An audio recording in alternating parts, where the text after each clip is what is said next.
약혼 반지랑 결혼 반지는 현관 앞에 두고 가. 그 반지 이제 너한테 아무 의미도 없잖아. 그날 모텔 문을 열고 나온 그녀는 속옷 차림이었고 그 순간 내 눈빛은 이미 식어 있었다. 그건 사랑이 아니라 침묵에 가까운 정적이었다. 나는 3번의 기회를 줬지만 그녀는 매번 스스로 그걸 놓아버렸다.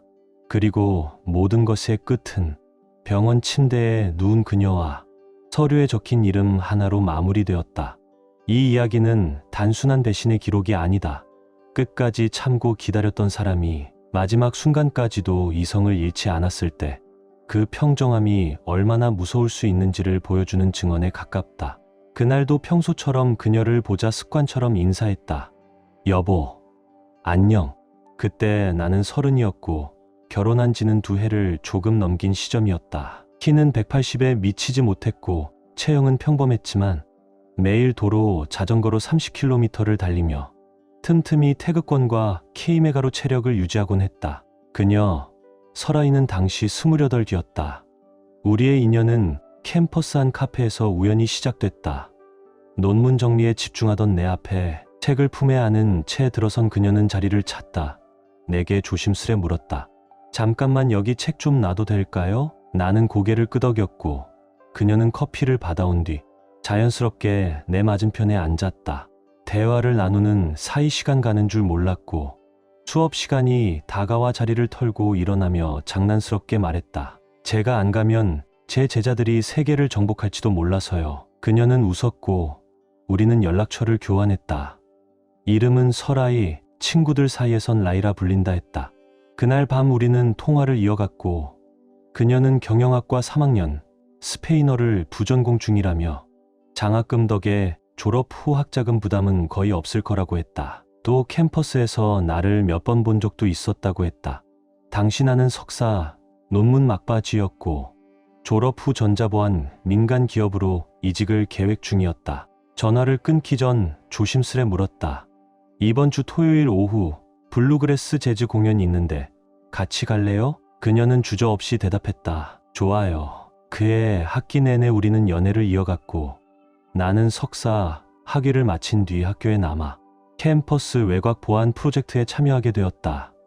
라이는 마지막 학년 동안 내가 옆에 있다는 걸 반가워했고 우리는 그렇게 자연스레 곁을 지켜주며 지냈다. 그러다 9월 말 그녀가 4학년 2학기를 시작하면서 조금씩 어긋나기 시작했다.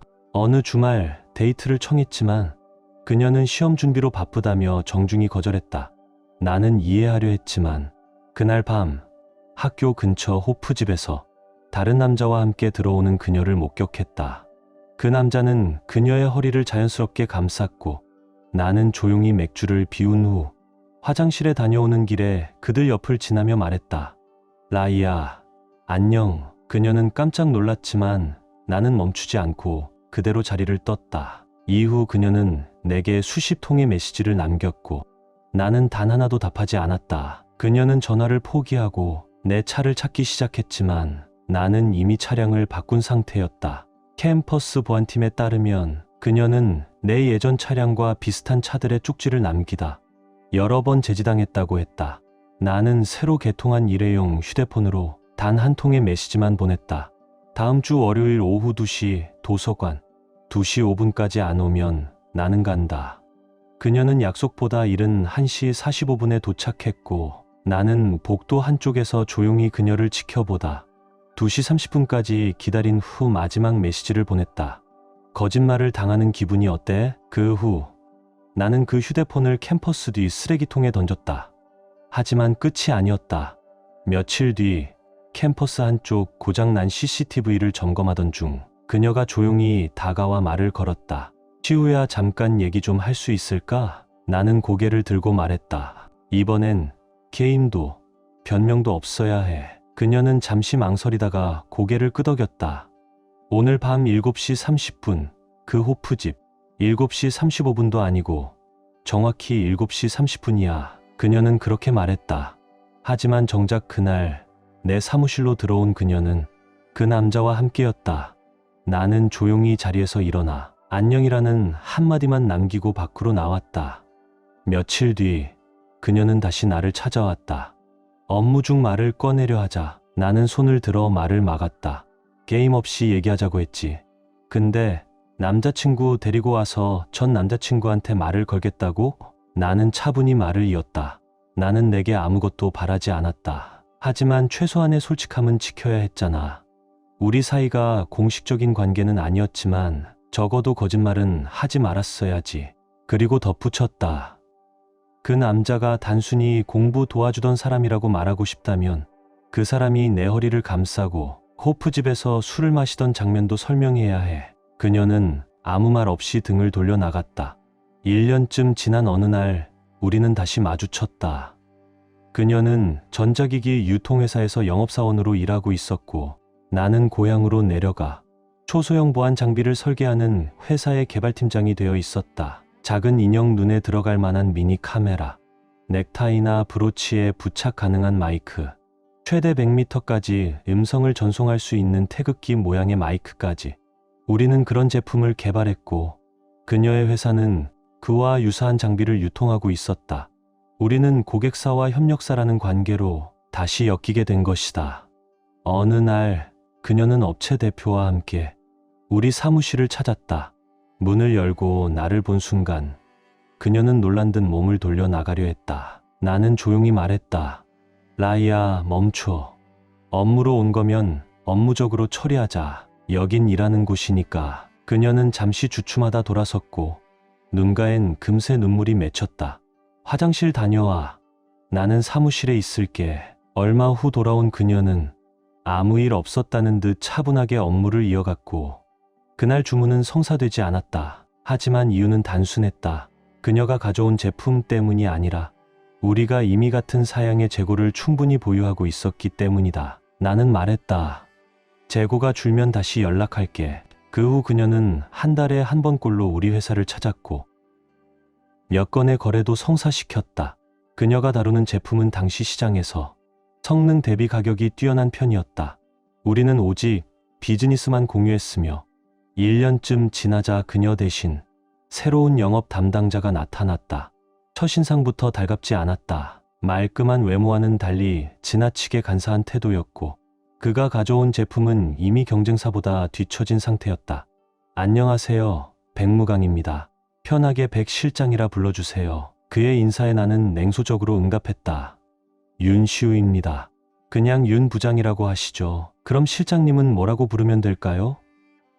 싸가지는 어떤가요? 그의 표정이 굳었고 나는 그 순간 더 이상의 거래는 없겠구나 싶었다. 그가 무언가 해명하려는 찰나 내가 먼저 말을 이었다. 여긴 제품을 팔러 오는 자리입니다.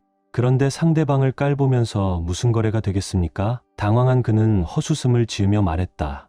제가 실수를 한 것 같네요. 나는 고개를 끄덕였다. 네, 맞습니다. 혹시 신제품이나 개선 모델 있습니까? 우린 이미 더 나은 조건의 공급처를 확보한 상태라서요. 그는 고개를 숙이며 아직 테스트 중입니다라고 답했고 결국 한 건의 계약도 따내지 못했다. 며칠 후 해당 회사의 영업팀장이 내게 전화를 걸어 최근 주문이 끊긴 이유를 물었고 나는 단도직입적으로 말했다. 담당자는 무례하고 오만했으며 가격은 비싸고 품질은 떨어졌습니다.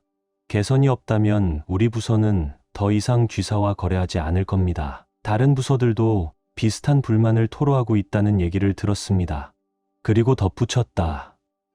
예전 인연이 있다고 해서 품질 낮은 고가 제품을 계속 구매할 순 없습니다.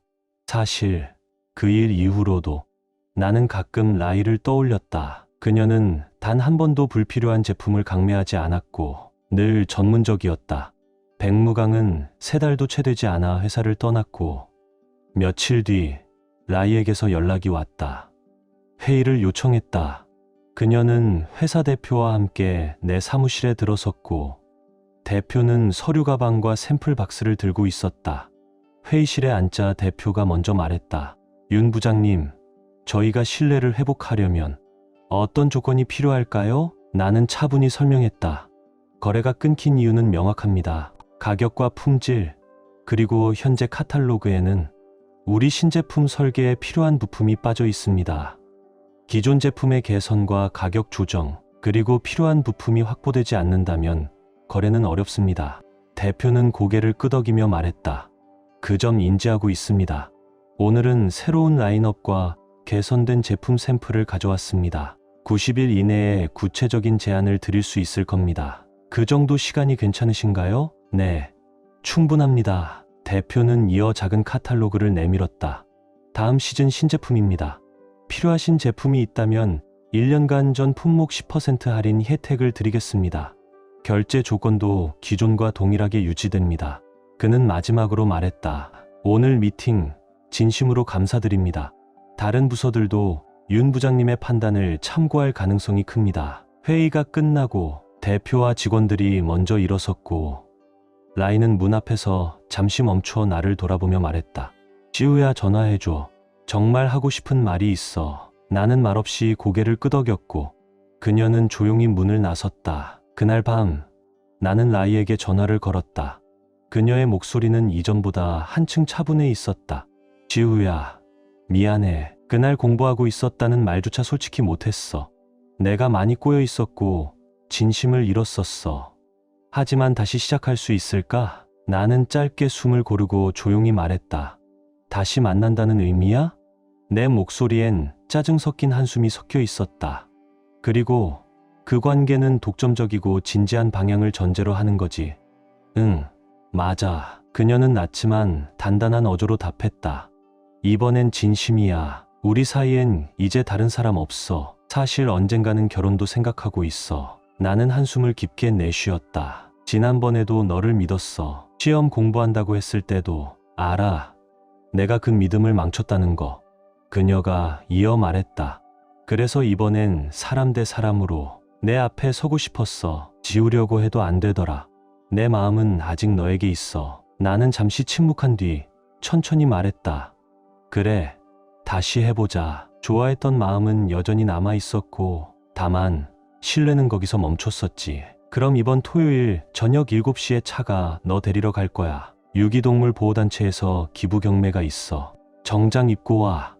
응, 기다릴게. 나는 짧게 대답했다. 그렇게 우리는 다시 만나기 시작했고 8개월 동안 그녀는 달라져 있었다. 말과 행동에서 진심이 느껴졌고 그 변화를 나는 외면하지 않았다. 발렌타인데이, 우리는 고급 레스토랑에서 저녁을 함께했다. 나는 작은 상자를 꺼내 그녀 앞에 내밀었다. 그녀는 놀람과 머뭇거림이 뒤섞인 눈빛으로 말했다. 나 아직 결혼할 준비가 됐는지 모르겠어. 하지만 만약 결혼하게 된다면 그 사람은 너일 거야. 나는 조용히 자리에서 일어나 계산을 마쳤고 지갑에서 현금을 몇 장 꺼내 그녀에게 건넸다. 미안하다. 그렇게 느꼈다면. 나는 낮고 단호한 어조로 말했다. 그 대답은 나에겐 아니오로 들려. 망설인다는 건 우리 사이를 진짜라고 믿지 않는다는 거잖아. 처음엔 가능성을 믿자고 했지만 이젠 그걸 믿는 건 나 혼자인 것 같아. 나는 잠시 숨을 고른 뒤 조용히 결론을 내렸다. 지금 이 순간부터 우린 더 이상 배타적인 관계가 아니야. 그리고 그녀에게 현금을 건네며 말했다. 이걸로 택시 타고 돌아가. 난 이곳에 더 머물지 않을 거야. 내 시간은 내가 알아서 써. 그날 밤 나는 집으로 돌아왔다. 마음은 혼란스러웠고 실망했고 아팠다. 나는 마침내 깨달았다. 이제는 정말 충분히 견뎠다는 걸. 그녀와는 업무적으로라도 마주치고 싶지 않았다. 그래서 이직을 결심했다. 2개 주 넘어 수백 킬로미터 떨어진 다른 지역의 보안 회사였다. 급여는 더 좋았고 근무 시간은 철저히 주 40시간제였다. 내 어머니는 아쉬워했지만 나는 매달 2~3번 그리고 명절마다 꼭 찾아뵈었다. 그 이후 1년 넘게 라이를 보지 않았다. 어느 날 이전 직장에서 퇴직 관련 서류 문제로 다시 방문하게 되었다. 그때 마침 라이는 내 후임 담당자를 만나러 와 있었다. 그녀는 사무실에서 나오다 나와 눈이 마주쳤고 순간 주춤하더니 어깨를 세우고 그대로 건물을 빠져나갔다. 나는 미팅을 마치고 모든 절차를 정리한 후 다음 날 휴가인 김에 곧장 운전해서 집으로 돌아가려 했다. 건물 로비로 나섰는데 라이가 입구에 앉아 있었다. 지우야, 잠깐만 얘기할 수 있을까? 그녀는 간절해 보였다. 나는 그 순간 목소리가 약간 올라간 채로 대답했다. 아니, 얘기 못해. 아까 나 보자마자 도망치듯 나간 거. 그게 뭐야? 그 태도, 그 무례함. 딱 너답더라. 그런 상처 나는 다시 겪고 싶지 않아. 그냥 나란 사람은 잊어. 그러면 언젠가 이 고통도 사라지겠지. 나는 돌아서서 발걸음을 옮겼고 그녀는 내 셔츠 소매를 붙잡았다. 제발 시우야, 부탁이야. 그 목소리는 예전에 엘리베이터 앞에서 처음 마주쳤을 때와 닮아 있었다. 간절했고 무너져 있었다. 나는 짧게 한숨을 내쉬었다. 좋아. 딱 2가지 조건만 지켜. 첫째, 얘기는 10분 넘기지 않을 것. 둘째, 그 10분이 끝나면 너는 설명해야 해. 왜 내가 거짓말하고 게임하고 상처 줬던 너의 말을 지금 다시 들어야 하는지. 그 2가지 못 지키겠다면 지금 당장 소매를 놓고 난 간다. 앞으로 5시간 운전해야 하니까. 그녀는 크게 한 번 침을 삼켰다. 언제부터 그렇게 차가운 사람이 된 거야? 그녀는 조용히 물었다. 예전에 우리 사귀던 때는 내가 만난 사람 중 가장 다정한 남자였는데. 나는 차가운 눈빛으로 시계를 확인했다. 지금 9분 30초야. 라이는 고개를 숙이며 말했다. 그래, 나 진짜 형편없는 사람이야. 공간만 차지하고 살아가는 쓰레기 같고 철도 없고 감정도 조절 못하는 애 같았어. 지난 1년 동안 매일 그렇게 내 자신을 깎아내렸어. 사실 그날 너랑 가고 싶었어. 하지만 이미 대학 시절 그 사람이랑 약속한 상태였어. 그걸 너한테 말하기 부끄러웠어. 그래서 거짓말했어. 근데 너한테 들킨 순간 너의 표정에서 내가 얼마나 상처 줬는지 느꼈고 우리 둘 사이가 끝났다는 것도 알았어. 그래서 나중에 복수라도 하려는 마음으로 그 남자를 데리고 너 앞에 나타났어. 너한테 상처를 주고 싶었어. 그런데 너는 아무 말도 하지 않았고 오히려 나를 부끄럽게 만들었지. 넌 옳았고 나는 틀렸어. 지금은 우리 사이가 잘 될 거란 기대는 없어. 다만 정말 미안하다는 말, 그 말은 꼭 하고 싶었어. 그날 너 모르게 등을 돌린 건 내가 우는 걸 보여주고 싶지 않아서였어. 이게 진짜 마지막 인사인 것 같아. 마지막으로 한마디만 할게. 이 말이 별 의미는 없을 거지만 나는 너를 사랑했어. 지금도 사랑해. 하지만 나는 결혼이란 걸 감당 못할 사람인 것 같아. 나는 조용히 고개를 끄덕였다. 그래, 말은 다 한 것 같네. 잘 가, 라이야. 나는 우리가 만나고 2주쯤 지났을 때부터 너를 사랑했어. 목소리를 애써 평정하며 말했다. 하지만 이젠 더 이상 상처받고 싶지 않아. 혹시 나중에 우연히 마주치게 되더라도 내가 널 못 본 척하면 그냥 지나가줘. 나도 그렇게 할게. 이게 우리 둘 사이의 마지막 연락이야. 그녀의 눈에서 눈물이 주르륵 흘렀고 고개를 끄덕이며 조용히 화장실 쪽으로 걸어갔다.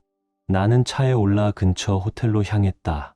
이 상태로 5시간 운전할 순 없었다. 화난 채로 돌아가고 싶지 않았다. 다음 날 아침, 나는 호텔 침대에 누운 채 전날 라이와의 대화를 되새겼다. 아마 내가 너무 가혹했을지도 모른다. 감정이 앞서서 내뱉은 말들. 그건 후회가 남았다. 나는 혹시나 하는 마음으로 그녀의 번호에 전화를 걸었다. 번호가 바뀌었을 수도 있었지만 시도는 해보고 싶었다. 음성 사서함으로 연결되었다. 나는 짧게 메시지를 남겼다. 라이야, 나야.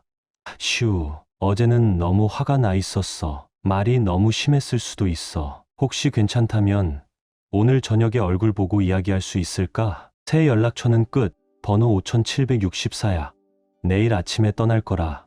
오늘 중으로 연락 없으면 그냥 갈게. 그날 오후 3시 45분쯤 전화가 왔다. 시우야, 어제 말한 거 진심이었어? 그녀는 조용히 물었다.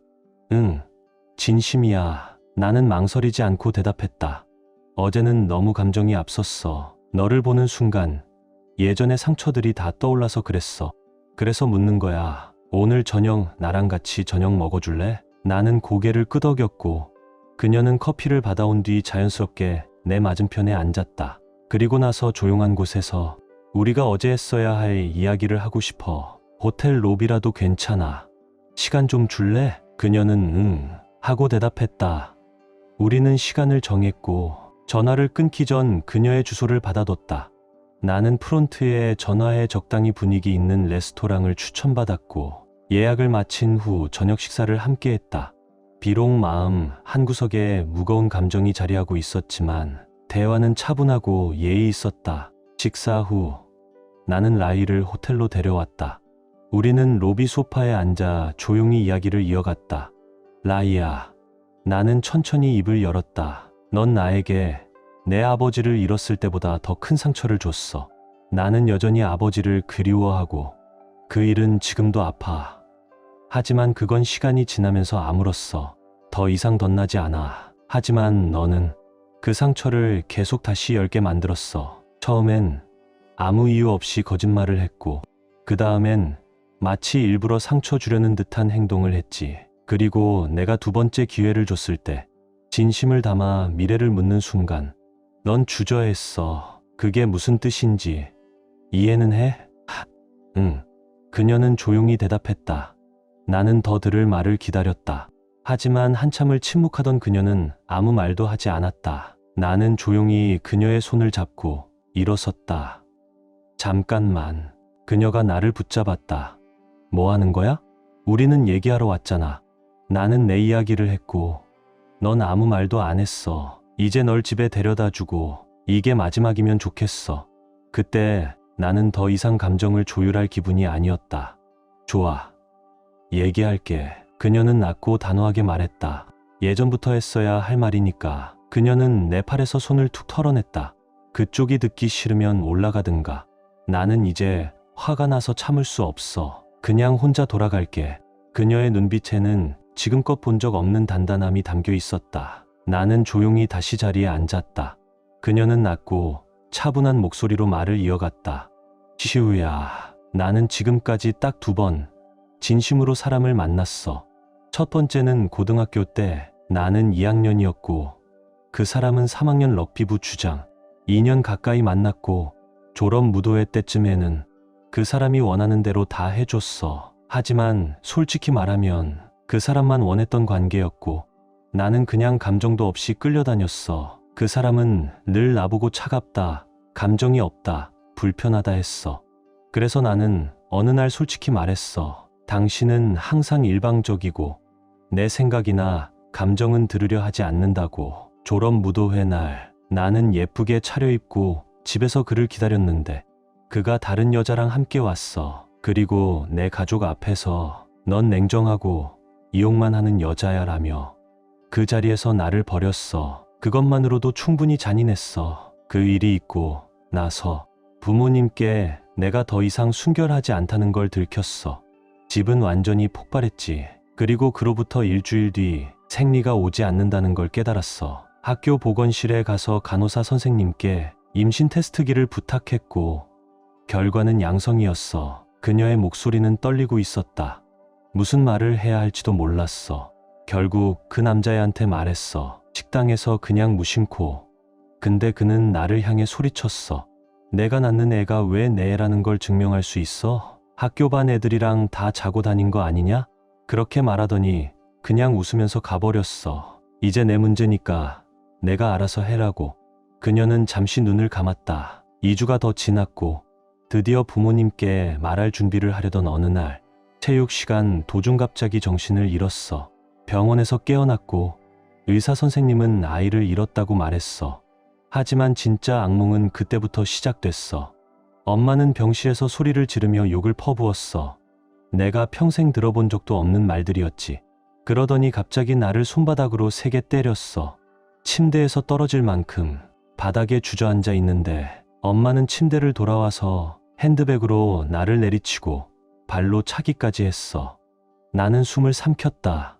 설아이는 담담히 말하려 애썼지만 그 말들 뒤에는 오래된 울음이 깔려 있었다.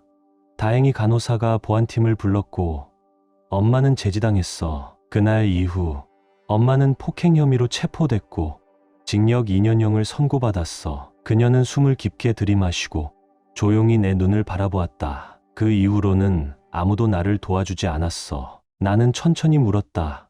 친척들이나 친구들은? 학교 선생님이나 주변 어른들은? 그녀는 고개를 저었다. 학교에선 금방 소문이 퍼졌어. 내가 주목받고 싶어서 아무나 만나는 애라고. 누구도 진실을 물어보지 않았어. 아무도. 그녀는 거기까지 말하고 다시 입을 닫았다. 나는 조용히 그녀를 바라보았다. 그녀의 손등 위로 눈물이 한 방울 또르르 흘러내렸다. 그 일이 있은 후 내 주변엔 아무도 남지 않았어. 가족들도.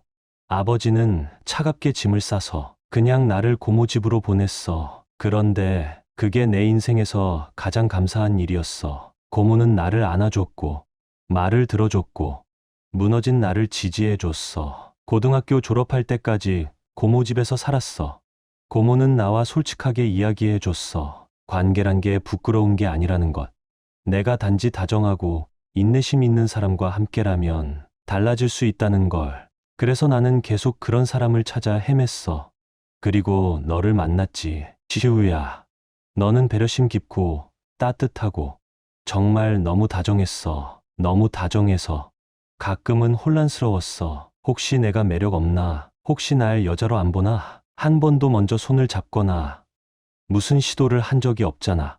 그게 나를 상처 입혔어. 혼자 헛된 생각을 하게 만들었고 내가 부족한 사람처럼 느껴졌어. 그때 다른 남자가 데이트 신청했어. 나는 아마도 확신이 필요했나 봐. 누군가의 원함이 필요했던 거야. 그 사람과 약속을 잡은 바로 그날 밤 너한테도 연락이 왔어. 같은 날, 같은 시간에 데이트 신청.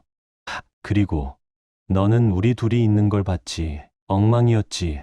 나 그런 상황인데도 이상하게 속으로는 기뻤어. 너도 질투하길 바랐어. 널 흔들고 싶었거든. 근데 너는 화났을 뿐이었어. 거짓말에 대해서만. 그래서 계속 그 남자를 만났어. 계속. 그리고 너랑 도서관에서 만나게 된 날.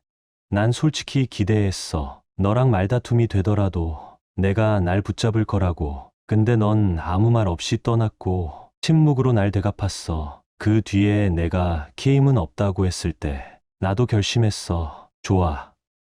그럼 나도 증명해 줄게. 그 남자한테 끝내자고 말했어. 넌 그냥 상처를 채우려고 만났던 사람이라고.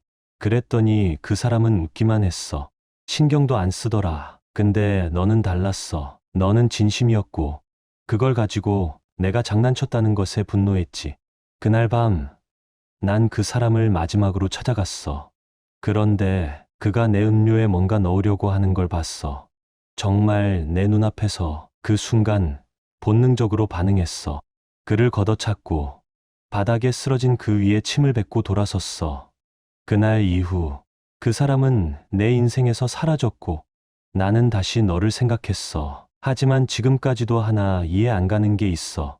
왜 나한테 단 한 번도 먼저 다가오지 않았어? 나랑 만났던 남자들은 다들 무언가 시도했어. 적어도 손을 잡는다든가 스킨십을 시도하든가. 근데 넌 단 한 번도 없었잖아. 왜? 그 질문에 나는 잠시 숨을 들이쉬었다. 우리 집은 엄격하지만 사랑이 넘치는 집이었어. 아버지는 돌아가시기 전까지 여자를 어떻게 대해야 하는지에 대해 늘 말씀하셨어. 문 열어주기, 부탁합니다. 감사합니다 말하기. 상대방이 보내는 신호를 읽고 절대 먼저 넘지 말기. 라이야, 나는 너한테서 그런 신호를 한 번도 못 느꼈어. 그래서 기다렸던 거야. 나는 말을 이었다. 나 성인군자 아니야. 절대 관심 없었던 것도 아니고 너를 원했어. 내 몸만이 아니라 내 생각, 내 감정, 내 마음까지도. 나는 그냥 사랑을 나누고 싶었어.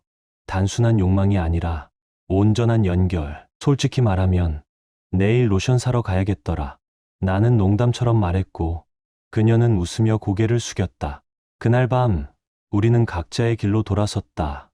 나는 전화를 걸기로 약속했고 그녀는 내가 언제 다시 이 도시에 올 수 있을지 너그러이 이해하겠다고 말했다. 그 후 며칠 동안 나는 나름대로 쌓였던 감정을 해소해 나갔다. 몇 주 후 나는 어머니를 뵈러 고향으로 내려갔다. 그런데 몰랐던 사실이 하나 있었다. 그동안 라이가 어머니께 전화를 드렸고 심지어 직접 찾아뵀다는 것. 그날 어머니 집에 도착하자 라이가 거실에 앉아 있었다. 그 일을 계기로 고향에 내려올 때마다 우리는 주말을 함께 보냈다. 몇 달이 지나자 나는 왕복 운전에 지치기 시작했고, 고향에서 다시 일자리를 알아보기 시작했다. 예전 직장에 복귀했다. 정확히 말하면 전자부품 구매 담당 팀장이 된 것이었다. 나는 계약 조건 내에서 디자인에 어느 정도 영향력을 행사할 수 있도록 했고, 업무 외 시간에 만든 설계는 내 개인 소유로 특허 출원까지 마쳤다. 소음 차단 마이크 회로와 카메라용 진동 방지 회로는 이미 특허 심사 중이었다. 그리고 그 시점에서 또 하나의 뜻밖의 일이 생겼다. 평생 이야기를 거의 듣지 못했던 어머니의 오빠, 즉 나에겐 외삼촌이 세상을 떠났고, 미혼이었던 그는 나를 유일한 상속인으로 지정해뒀던 것이다. 그 유산이 무슨 로또 당첨 수준은 아니었지만 어떤 회사든 언제든 그만하겠습니다라고 말할 수 있는 여유는 주었다. 이전까지 쌓아둔 계좌에 상속 재산과 기술 사용료 수입까지 더해지면서 나는 더할 나위 없이 안정적인 경제 기반을 갖추게 되었다. 초기 등록한 몇 가지 특허와 그 뒤로 이어진 기술들 덕분에 생각보다 큰 수익을 얻게 되었다. 29이라는 나이에 억대 자산을 갖게 된다는 건 솔직히 말해 정신이 살짝 아찔할 정도였다. 물론 마음에 들던 외제차 한 대 사고, 도심과는 조금 떨어진 넓은 마당에 단독주택도 마련했지만 그 외엔 특별한 사치는 없었다. 남은 돈은 안전하게 운용할 수 있도록 전문가들의 조언을 받아 나누어 관리했다. 변호사, 재정 상담사들이 하나같이 말하길 혹시 모를 상황에 대비해 세금 문제나 분쟁을 피할 수 있는 구조를 미리 만들어두는 게 좋습니다.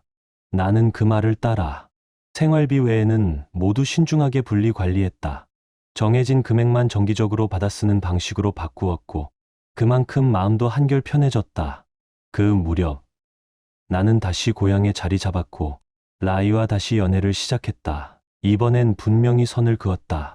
이젠 마지막 기회야. 단 한 번이라도 상처를 주면 그땐 정말 끝이야. 그녀는 조용히 고개를 끄덕이며 나의 말을 받아들였다. 그 후 6달, 우리는 조용하고 평화로운 연애를 이어갔다.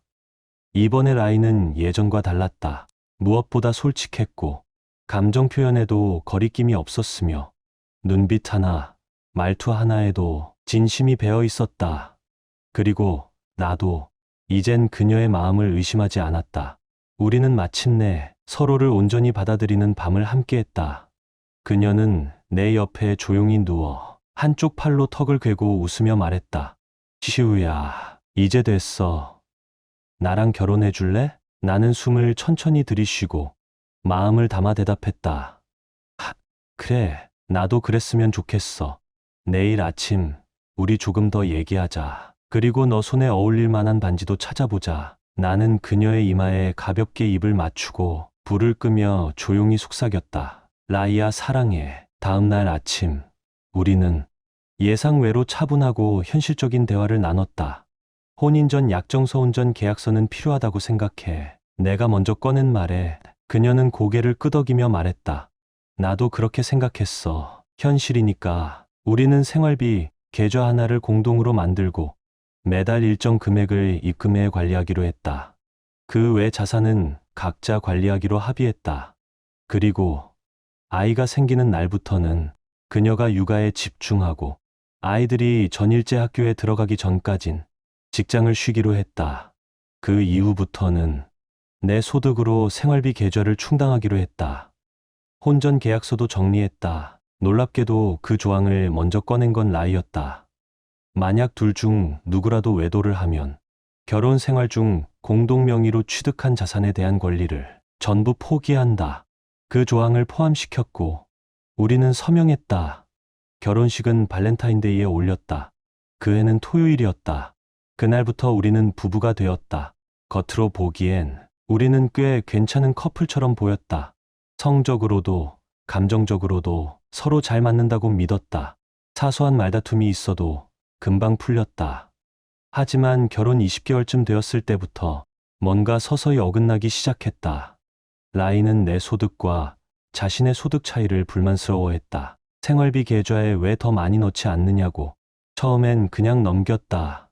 하지만 그 다음엔 내가 집안일을 너무 안 한다는 말이 나왔다. 그래서 나는 가사 도우미를 고용했다. 그럼에도 나는 여전히 요리의 75%는 내가 했다. 그녀가 요리에 대해 불만을 말하자 나는 내 식사만 챙기기 시작했다. 그 다음은 주말마다 나가지 않는다고 투덜거렸다. 나는 조용히 말했다. 혼자 외출하고 싶으면 해. 다만 그날 밤엔 집에 들어오지 마. 우린 더 이상 싱글이 아니니까. 이혼하고 싶지 않으면 이젠 정말 같은 팀처럼 움직여야 해. 그래도 그녀는 자선 행사에 다니고 우리는 한 달에 두세 번 정도는 시사나 춤을 추러 함께 나갔다. 그러던 어느 날 결정적인 말이 그녀 입에서 나왔다.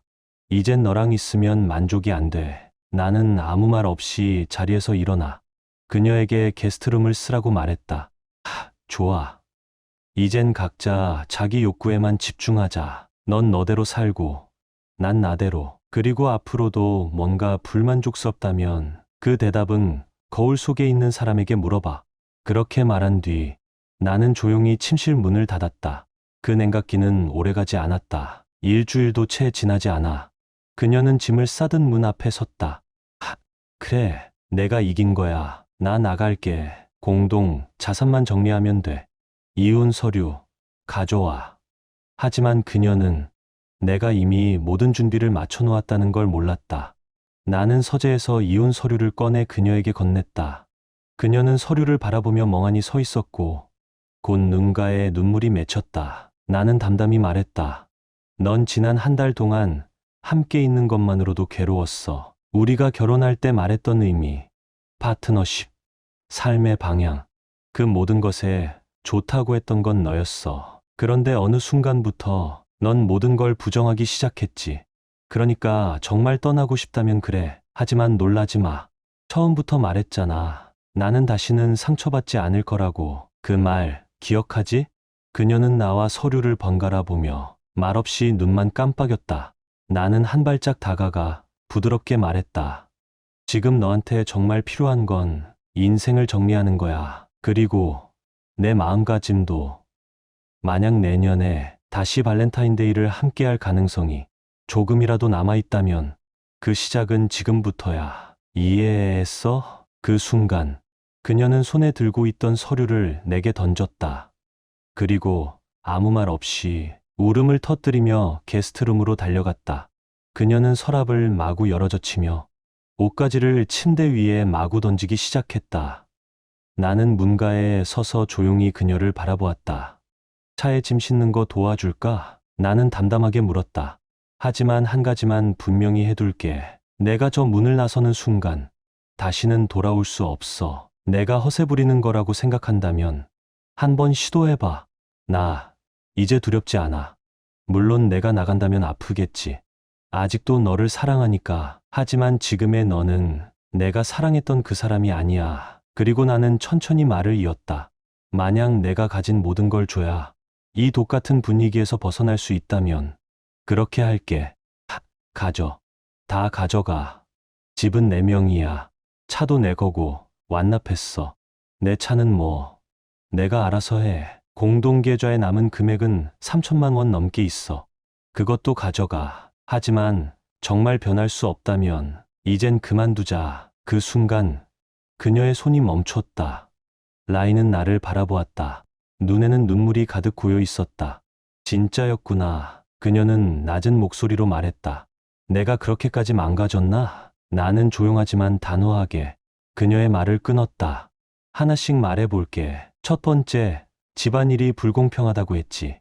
그 다음엔 요리를 너무 많이 한다고 했고, 그 다음엔 내가 돈을 너무 많이 번다고, 그리고 나서 주말마다 안 나간다고 불만, 마지막엔 내가 너를 만족시켜주지 못한다고. 나는 그녀를 바라보며 말했다. 더 있어? 아니면 이 정도면 충분한 거야? 떠나. 넌 더 이상 파트너처럼 행동하지 않아. 나는 널 사랑했던 남편이었어. 그리고 곧 너의 전 남편이 될 사람이야. 그리고 나 지금 말하는 거 진심이야. 내가 말을 마칠 무렵 라인은 바닥에 주저앉아 손으로 얼굴을 감싸 쥔 채 흐느끼고 있었다. 정말이야. 이젠 내가 누군지도 모르겠어. 정말 미안해. 내가 이렇게 될 줄 몰랐어. 아무래도 상담이 필요할 것 같아. 전문가의 도움이. 왜 내가 이렇게 되는지 나도 모르겠어. 그녀는 고개를 들었다. 목소리는 떨렸지만 눈빛은 진심이었다. 제발, 시우야. 몇 주만 아니, 몇 달만 시간을 줘. 이렇게는 안 돼. 내가 없는 침대에 누우면 너무 허전해. 잘 자라는 인사도 그립고, 내가 해주는 밥도 그립고, 가사 도우미를 썼을 때 처음엔 벌 받는 느낌이었어. 근데 지금 생각해보면 넌 그때도 날 벌하려는 게 아니라 싸우지 않기 위해 끝까지 배려하고 있었던 거였어. 문제는 나였어. 그리고 지금 내가 말하는 건 그런 날 더는 받아주지 않겠다는 거지. 이혼 서류도 그냥 말뿐이 아니라는 거. 이제야 알아. 결혼식 날 내가 맹세했던 파트너라는 약속. 그걸 지키지 못했어. 나는 천천히 고개를 끄덕였다. 정말 상담이 도움이 될 수 있다면 받아. 필요하다면 내가 비용도 부담할게. 노력할 거라면 나는 여기 있을게. 지난 수요일 라이에게서 전화가 왔다. 오늘 야근해야 할 것 같아. 나는 조용히 반응하고 오후 반차를 내고 렌터카를 빌렸다. 그녀의 회사가 끝나는 시간에 맞춰 주차장으로 향했다. 그녀가 퇴근하는 걸 지켜보며 조용히 뒤따랐다. 라이는 도심의 한 레스토랑에 도착했고 한 남자와 만났다. 두 사람은 껴안았고 입을 맞췄다. 나는 차 안에서 조용히 그 장면을 바라봤다. 그들은 함께 식사를 했고 그 후 각자 자신의 차에 올라탔다. 나는 계속 뒤를 따랐다. 그들이 도착한 곳은 시내의 한 모텔. 그 남자는 먼저 로비로 들어가 방을 잡은 듯 했고 곧 라이와 손을 잡고 방 안으로 들어갔다. 나는 차에서 10분간 기다렸다. 그리고 문 앞에 다가가 노크를 했다. 문이 살짝 열렸다. 속옷 차림의 라이가 모습을 드러냈다. 나는 침착하게 말했다. 설아이 씨, 업무 참 열심히 하시네요. 이제 곧 당신 짐은 우리 집 앞마당에 다 내놓을 예정이에요. 굳이 집에 다시 들어올 필요는 없겠네요. 약혼 반지랑 결혼 반지는 현관 앞에 두고 가요. 이제 그 반지들이 당신에게 아무 의미 없다는 건 잘 알았으니까요. 내일 당신 사무실로 이혼 서류 들고 갈게요. 좋은 저녁 보내요. 나는 돌아섰고 그렇게 떠났다. 하지만 너무 일찍 떠난 모양이었다. 그로부터 10분쯤 지나 경찰차가 모텔 앞에 도착했다. 라이가 방을 나서려 했을 때 그 남자가 그녀를 붙잡았고 그 안에서 무슨 일이 벌어진 것이다. 구체적인 내용은 전에 듣지 못했지만 결과는 명확했다. 라이는 여러 부상으로 병원에 이송되었고 그 남자는 체포되었다. 병원으로 이혼 서류를 보냈다. 그녀는 사인했다. 그리고 이혼은 60일 뒤 공식적으로 확정된다. 나는 요즘 퇴근 후 집에 돌아오면 라디오 대신 정적을 튼다. 조용한 거실, 정돈된 식탁, 그리고 주방에 걸린 시계 소리만이 하루를 밀어낸다. 그녀가 떠난 후 나는 내 안의 사람을 다시 배우고 있다. 어떤 날은 참을성 있는 나를 만나고 어떤 날은 분노로 일그러졌던 나를 마주한다. 그리고 아주 가끔은 아직도 그녀를 그리워하는 내 안의 그림자를 느낀다. 하지만 이제는 안다. 그리움이 사랑은 아니라는 걸. 그리고 용서가 꼭 다시 품는 걸 의미하진 않는다는 걸. 나는 사랑을 배웠다. 사랑은 감정이 아니라 선택이라는 걸. 하루하루 선택해야만 유지되는 것. 하지만 그 선택이 한 사람에게만 강요될 때 그건 더 이상 사랑이 아니라 짐이 된다. 그녀는 내 인생의 일부였고 한때는 전부이기도 했다. 그렇기에 나는 그녀를 미워하지 않는다.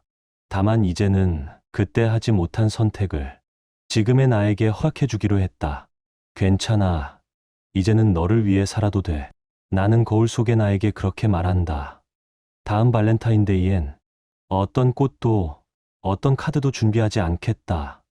대신 그날 나는 내 자신에게 가장 조용하고 따뜻한 선물을 할 것이다. 바로 평온함. 사랑은 감정이 아니라 선택이라는 걸. 이 이야기를 통해 다시 한번 깨닫게 되네요. 믿고 기다려주고 또 다시 믿어보는 일. 그 모든 건 결국 자신을 얼마나 아끼느냐의 문제 같아요. 윤시우처럼 상처를 껴안고도 끝내 흔들리지 않는 사람은 진짜 강한 사람입니다. 하지만 사랑은 혼자서 지키는 게 아니기에 그가 내린 마지막 선택은 자기 자신을 지키는 용기였다고 생각해요. 상대방을 탓하기보다 자신을 존중하는 길을 택한 그 모습, 긴 여운을 남깁니다. 이 이야기를 통해 뼈저리게 느꼈어요. 끝까지 함께해 주셔서 진심으로 감사합니다.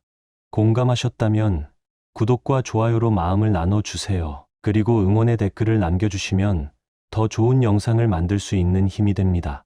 그럼 다음 영상에서 다시 만나 뵙겠습니다.